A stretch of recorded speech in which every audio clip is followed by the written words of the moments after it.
Hola, buenos días, buenas tardes.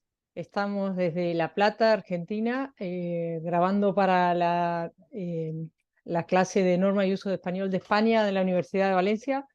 Mi nombre es Natalia Corvechini, soy profesora adjunta de Literatura Española y estoy con Lea Hafter. Lea, ¿te querés presentar? Hola, ¿qué tal? Bueno, mi nombre es Lea y yo soy profesora de Filología Hispánica, también en la misma universidad, facultad que Natalia. Bien.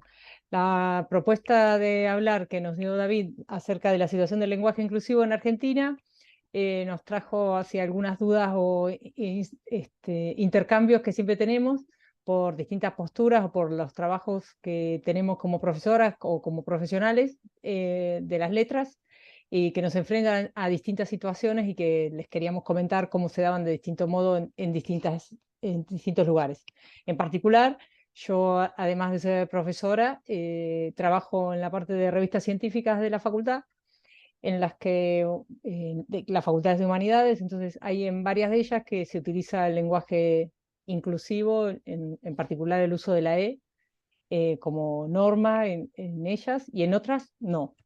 Y hace aproximadamente 4 años, cuando se aprobó en Argentina una ley que es sobre identidad de género, que permitía, o sea, que permite que las personas elijan el género con el que quieren verse reflejado en el DNI, se estableció en la facultad una recomendación acerca de un lenguaje no sexista, tanto en los paratextos que acompañan las revistas como en las comunicaciones institucionales, pero es optativo.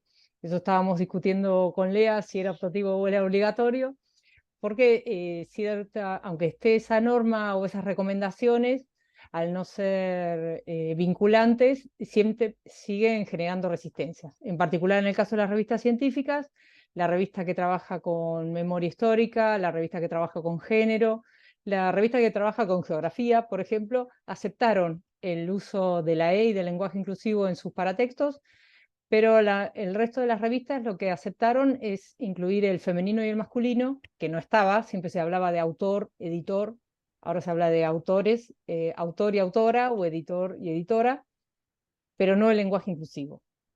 Eh, Bien, pero porque no es norma. Y entonces, bueno, Lea tenía otras opiniones, otros Sí, comentarios sobre esto, sí.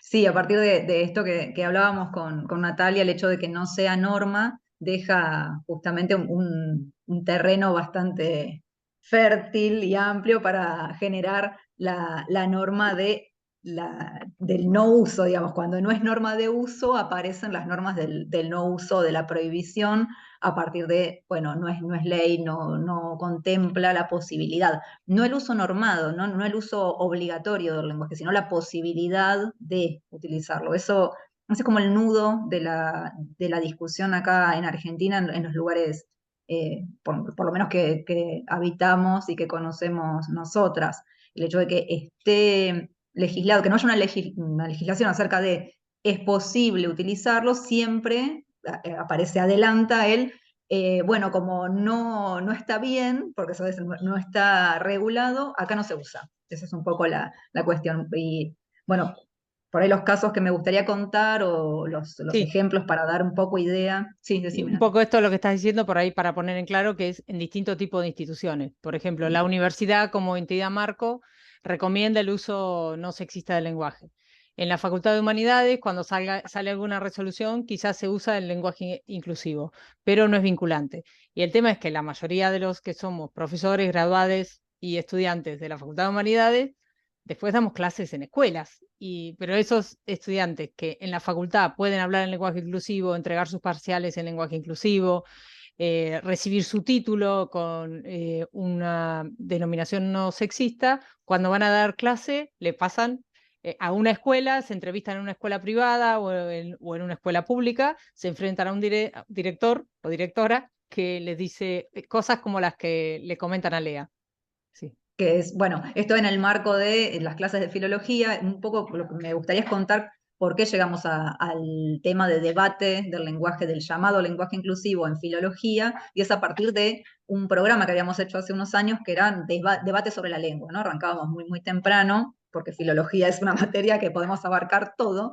Quizá Y todo podés eso que te- describir a qué se refiere filología, porque Ah, nosotros no tenemos una materia como ustedes, norma y uso del español, ni tenemos gramática tampoco como materia, y a lo que nosotros llamamos filología, va a explicarle a qué es. es una materia que engloba muchas perspectivas de trabajo distintas. Por un lado hay una especie de historia de la lengua, pero siempre cuestionada, no una historia llana, sino que lo que se cuestiona es cómo llegamos a esa versión de la historia de la lengua, trabajamos más desde una perspectiva de la glotopolítica. Después se trabaja la crítica genética, se trabajan nociones de archivo, se trabaja un poco de fonología y se trabajan los debates sobre la lengua en distintos momentos de la historia, sobre todo pensando en el castellano en Argentina, en el marco de las lenguas nacionales, pero pensando esto en los territorios de Latinoamérica y especialmente en Argentina. En ese programa que habíamos hecho una serie de debates, debates del 37, debates de comienzos del siglo XX, debates del fines del XIX, en un momento dijimos, bueno, el debate que estamos viviendo ahora es el debate sobre el lenguaje inclusivo, el uso del lenguaje inclusivo. Vamos a hablar de esto también, porque también es muy cómodo no hablar de ello. Entonces, mejor hablemos de esto. Y en el espacio de las clases, que por suerte es un espacio muy dialogado, tuvimos muchas experiencias de evoluciones de alumnos, alumnas que ya están dando clases. Y por ejemplo, esto que decía Nati, ¿no? Que va alguien a una entrevista de trabajo, ya está, la prueban todo, y le dicen, bueno, pero mira que acá no usamos lenguaje inclusivo. Eso sí, dicen, tenés un alumno trans y tenés un alumne no binario que, bueno, vos preguntale con qué pronombre quiere ser llamado, llamada o llamade. Pero acá no usamos lenguaje inclusivo. No era una cosa muy contradictoria, porque había un respeto, ¿no? Por la identidad de sus alumnos, pero como no es, porque eso es obligatorio, porque ahí hay una ley de identidad de género, digo, eso no es por bondad, ¿no? Eso es a partir de una ley, hay un marco legal donde no podrían decirle, no podés venir acá a decir cuál es tu identidad autopercibida.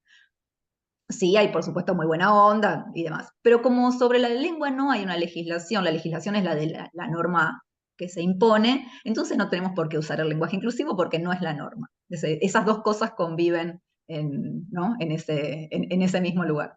Y ahora preguntándote como docente y también por los temas en los que vos trabajás y todo lo demás, esta resistencia al cambio, ¿te parece que tiene que ver tanto con por lo institucional, por la escuela, o por ejemplo por lo social, por los padres de los chicos, de otros alumnos de la escuela que tengan resistencia, o por un marco más amplio, por la política? ¿Por qué te parece que está atravesado en Argentina esa resistencia al cambio? Y particularmente está muy anudado a cuestiones políticas, ¿no? Es decir, si estás a favor o no del uso del lenguaje inclusivo, marca una posición política. Ujú. Pero es ¿De cuál sería? muy. ¿Cuál sería? La postura más progre es la de utilizamos el lenguaje inclusivo y la postura más conservadora, pero Reaccionaria. conservadora, ¿eh? Y ¿Cómo? reaccionaria un Perdón. poco. Y reaccionaria, pero a veces también no reservada a la gente adulta, porque eso ya se rompió. Eso se rompió. Eso es algo de la primera época del lenguaje inclusivo. Ahora hay mucha resistencia también de las niñas, las chiques en la escuela. ¿No? Esto también lo cuentan las profes que son jóvenes y que están recién empezando, que ellas van con todos sus hola chiques, y los pibes le dicen, che, vos también venís con esto del lenguaje, no, otra más que nos habla así. Entonces se rompió esto de la gente adulta más mayor no utiliza el lenguaje inclusivo porque está más ligada a la juventud, a una cosa más revolucionaria. Ahora eso se rompió. Tiene más que ver con cuestiones políticas. ¿A qué ideas adhieren? ¿A qué ideas Sí. políticas adhieren? Bueno, hay un fondo que tiene de razonamiento que tiene eso, que tiene que ver con que, por ejemplo, la ley de identidad de género, la ley de matrimonio igualitario, se aprobaron en el marco del gobierno de Cristina Kirchner. Kirchnerista. Entonces, los no partidarios de Cristina Kirchner toman, primero que son banderas levantadas por el kirchnerismo, entonces el que es opositor político es opositor también a la ley de identidad de género, lo cual es Ujú. una contradicción total porque, bueno, son dos leyes que han hecho una gran amplitud de derechos, pero sí están tomadas por ese lado. También tenían resistencia, o me pasó a mí dando clase en secundaria con chicos de 16, 17 años, cuando había, por ejemplo, debates en torno a la ley del aborto, eran un poco marcadas en clase las posturas de los que eran de familia evangélica, ¿no? Los que tenían familia religiosa. Entonces, esos chicos, bueno, que había discusiones acerca de la ley del aborto, también se incomodaban con el uso del lenguaje inclusivo. Entonces, bueno, Claro. la solución era, me acuerdo que era haciendo análisis sintáctico, que yo hacía ejemplos en el pizarrón, que los ponía en inclusivo, pero era la opción, cada uno en su carpeta podía escribirlo como quisiese, en femenino, en masculino o con la E.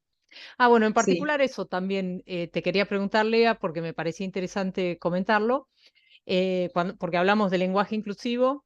O sea, por un lado está el lenguaje no sexista, tratar de utilizar, tratar de incorporar a las mujeres al universo lingüístico sería, pero en la idea esta del lenguaje inclusivo y pensar el no binarismo de la lengua, y como no está normado también, hay distintas maneras de realizarlo, ¿no? Yo en particular uso la E, eh, por pragmatismo, porque me parece más sencilla, pero ni siquiera me pongo a reflexionar por una cuestión política de fondo que tiene que ver con pensar el binarismo o que resulte como que cada vez que lo mencione esté presente la ruptura del binarismo que quiero hacer.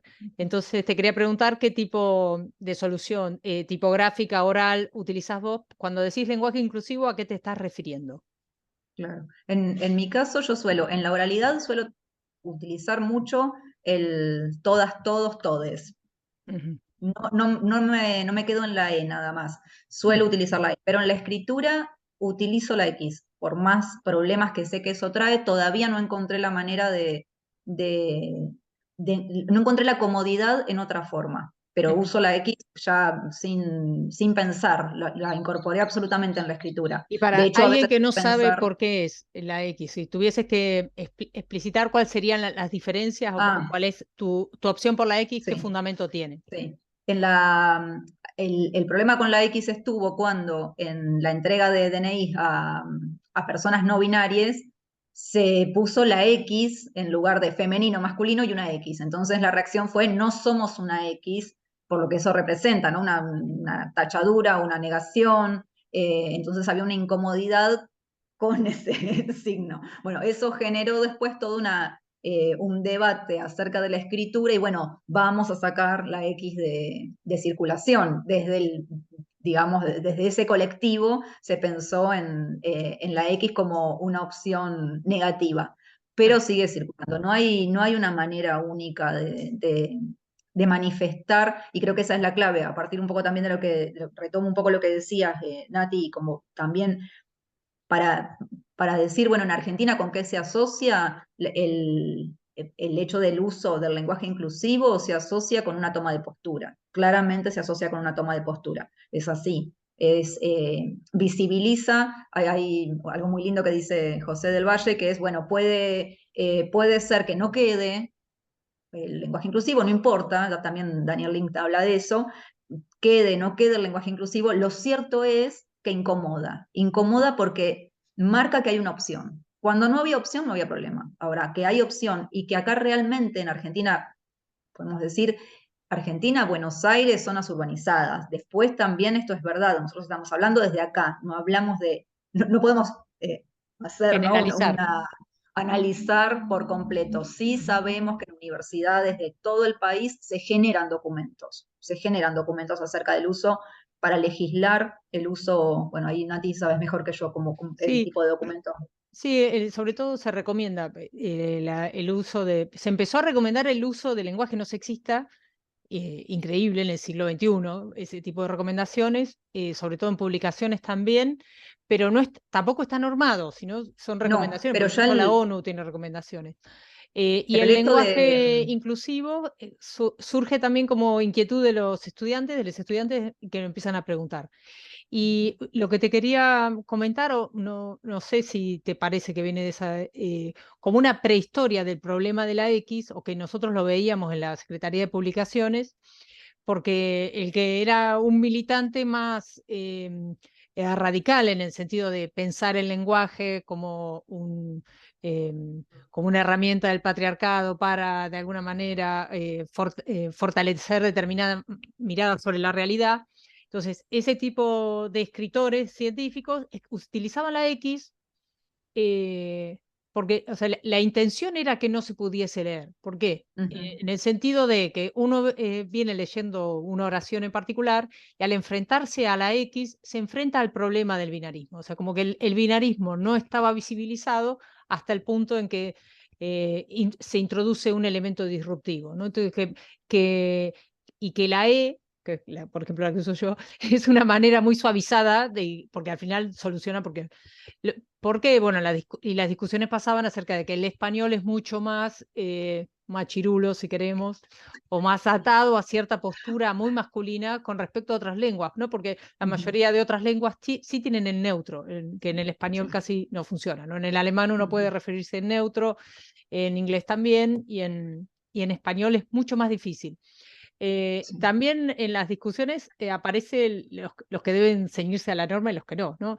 Cada vez que la Sí. Real Academia Española salía con algún tuit o algún comentario en contra del lenguaje inclusivo, de que no se iba a instalar, salía en la prensa local argentina ven que tenemos razón, que la Real, o sea, porque en general los argentinos, bueno, ustedes que están en España lo sabrán, no nos importa nada lo que dicen en España, o sea, nosotros suponemos que nosotros podemos hablar de lo que queramos, entonces nunca se cita la Real Academia, todo, en los diarios se escriben todos muy mal, nadie sigue las normas de uso del español, pero en el caso del lenguaje inclusivo, cada vez que la RAE Ah, decía algo, salían todas las tapas de los diarios, que era gracioso, porque bueno, empezaron a seguirlos en Twitter, porque la verdad, el resto del diario estaba todo mal escrito, eso en es muy gracioso, eso es masculino. muy gracioso. Pero hasta incluso ¿cómo se llama? En la concordancia del régimen verbal, es una cosa que Sí. da vergüenza, pero no, con eso, ahí en eso nos ponemos todos la Y, bandera de, sí, sí, sí, eso es bueno, muy gracioso, no es, porque el lenguaje en Argentina no hay un gran peso en este momento, eso también es algo que por ahí hay que entender, que este debate sobre el lenguaje inclusivo se da en un contexto en el que, en el que los debates sobre la lengua en general no tienen un público muy, ¿no? En el que hablar bien o hablar mal ya ya nadie importa, no, claro, está el trap de fondo y que cada y uno habla como quiere. se habla, sí, sí, sí, sí, eso, pero de una manera, no es que es una desviación no, no, hay problemas graves. Bueno, en eso, hablar con la E es un gran problema. Y eso Bueno, nada. relacionado con los contenidos que ustedes dan en la materia respecto de, bueno, los patriotas argentinos del siglo XIX se oponen un poco a la hispanofilia, justamente tratando de transformar el lenguaje, ¿no? Bueno, por un lado Andrés Bello, en Argentina Sarmiento, ¿y te parece que esta actitud rebelde con respecto al lenguaje tenga alguna otra característica que tenga que ver con lo genérico, solo con lo político, o algún otro comentario que quieras hacer de eso? No sé, ahí me parece que hay que esperar y hay que ver, hay que esperar un poco. En el terreno nuestro más específico de la lengua, de los estudios sobre la lengua, sí me parece que ahí se arma un foco de tensión nuevamente entre quienes conciben la lengua como un objeto estático y quienes la conciben como un objeto en contexto, ¿no? Siempre en contexto. Eso es un punto saliendo de la opinión general, ¿no? Bueno, qué piensan los chicos, qué piensan las chiques, qué piensa la señora de barrio. En los debates hacia adentro de la academia, ese es el gran punto, siempre volvemos a ese lugar. Si la lengua puede pensarse fuera de un contexto. Y ahí también hay algo de ideológico que siempre se deja ver, pero son debates muy interesantes, eso sí. Bien, bueno. Creo eh, que y con hablamos un respecto, montón. ¿sabés qué nos quedó? Sí, hablamos un montón, por ahí David nos va a decir que nos excedimos, pero a los argentinos nos gustan los excesos también. Entonces, es como norma y Y los uso del debates. argentino era excederse. No, lo que te quería preguntar, que me gustaría que lo expliques, porque nosotros, lo que me comentabas, la anécdota sobre el proyecto presentado para la agencia, ¿no? En el Ah, contexto sí. de la materia y las investigaciones que realiza Lea y su equipo de trabajo, presentaron a la Agencia de Financiación Científica un proyecto acerca de archivos, me decía. Pero bueno, el Sí, de proyecto archivo. estaba redactado con lenguaje inclusivo, supongo con la E o con la X, no sé, y que eso Con la E, muchas partes con la E, sí. va a distintos evaluadores ciegos, 2 o 3 normalmente, como cualquier proyecto se evalúa. ¿Y cuál fue el problema que tuvieron? Cuando nos dan la devolución, que por suerte fue favorable, nos comentan que una de las evaluaciones quedó apartada porque la opinión del evaluador sobre el proyecto estaba Sesgada. empañada por... Sí, o sea, no era, se notaba, ¿no?, que ahí había un problema, no con nuestra investigación, sino con el lenguaje inclusivo. O sea, Por rechazaba el supuesto, proyecto por estar escrito en rechazaba el inclusivo y no proyecto, por sí. el objetivo de la investigación. No, no, porque no había más allá de alguna, y que lo podría haber hecho, porque todos sabemos que es posible Sí, encontrar errores donde uno los quiere encontrar, pero era, nada, en vez de hacer una devolución sobre nuestro proyecto, hacía una devolución sobre el lenguaje inclusivo. Una postura acerca de por qué no se podía escribir un proyecto académico con lenguaje inclusivo, porque la historia de la lengua y la filología era como, bueno, pero fue tan evidente, no me sale otra palabra, que bueno, quedó muy marginada la expuesto. evaluación. Claro. Sí, quedó muy expuesto y la evaluación quedó marginada, que esa es una posibilidad, ¿no? La comisión puede hacer eso porque si no la puede apelar también. Pero para que este ejemplo también da cuenta de cómo este debate sobre la lengua ha llegado, está en todos los ámbitos en De distinto nuestra nivel. Sí, vida. Institucionales también, digo, sí. ha pregnado, está. No es algo que uno diga, bueno, pero acá no se metió, en la universidad no se metió. En la investigación académica no está, no, sí está, está en El todas lenguaje partes, inclusivo permea todas las capas del sí, lenguaje, sí, sí, de la sí, sociedad. Sí, hay sí, una sí, postura, sí, uno tiene que tomar una postura respecto a eso, uno tiene que tomar una postura, eso sí está claro. sí, sí, Bueno, entonces yo saludo, después saluda a vos, Lea, si querés. Muchas gracias sí, por permitirnos participar de la clase de ustedes. Los esperamos en la Universidad Nacional de La Plata cuando quieran para hacer un intercambio, para hacer un curso de posgrado, para venir de visita a la ciudad. Nada, y muchas gracias. Lea. muchísimas gracias, gracias Nati también, y bueno, saludos por allá, Muchas gracias, David. gracias, Sí. gracias David.